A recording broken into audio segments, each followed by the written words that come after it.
après des informations concernant l'interruption des communications avec la centrale nucléaire ukrainienne de Zaporojye, la plus grande des Europes, dont la Russie s'est emparée vendredi, l'Agence internationale de l'énergie atomique, AIEA, a exprimé sa profonde inquiétude, ce dimanche. L'AIEA, organisme de surveillance des Nations Unies dans le domaine du nucléaire, a déclaré dans un communiqué que l'Ukraine l'avait informé que la direction de cette centrale, située dans le sud-est du territoire ukrainien, était désormais sous les ordres des forces russes. Détérioration de la situation. Kiev a également dit que les militaires russes avaient coupé certains réseaux mobiles et Internet et que les lignes téléphoniques, les boîtes aux lettres électroniques et les fax ne fonctionnaient plus. D'après les autorités ukrainiennes, seules les communications par téléphone mobile y sont encore possibles, mais de mauvaise qualité, a précisé l'AIEA. Je suis extrêmement préoccupé par ces événements qui m'ont été rapportés aujourd'hui, a déclaré le directeur général de l'AIEA, Raphaël Grossi. Afin d'être en mesure d'exploiter la centrale en toute sécurité, la direction et le personnel doivent être autorisés à effectuer leurs tâches vitales dans des conditions stables, sans ingérence ou pression extérieure indue. Il s'est à cet égard dit, profondément préoccupé par la détérioration de la situation concernant les communications vitales entre l'autorité de régulation et la centrale nucléaire de Zaporojye.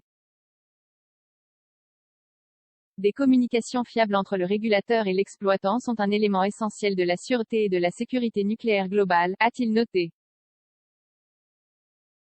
La sécurité physique et nucléaire de la centrale assurée dimanche, le président russe Vladimir Poutine a dit à son homologue français Emmanuel Macron qu'il n'était pas dans son intention de procéder à des attaques des centrales nucléaires, a fait savoir la présidence française.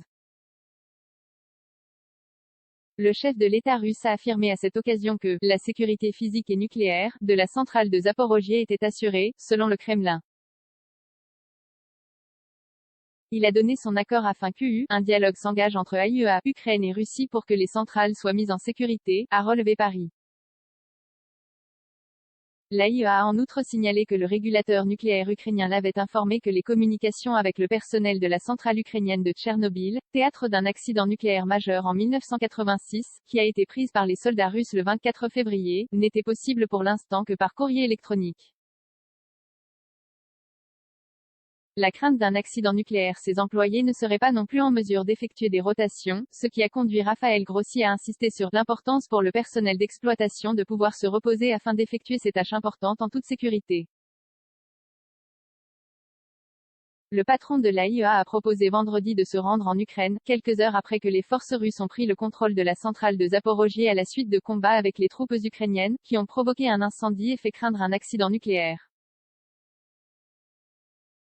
L'Ukraine compte 4 centrales nucléaires en activité, qui lui fournissent environ la moitié de son électricité, ainsi que des dépôts de déchets nucléaires tels que celui de Tchernobyl.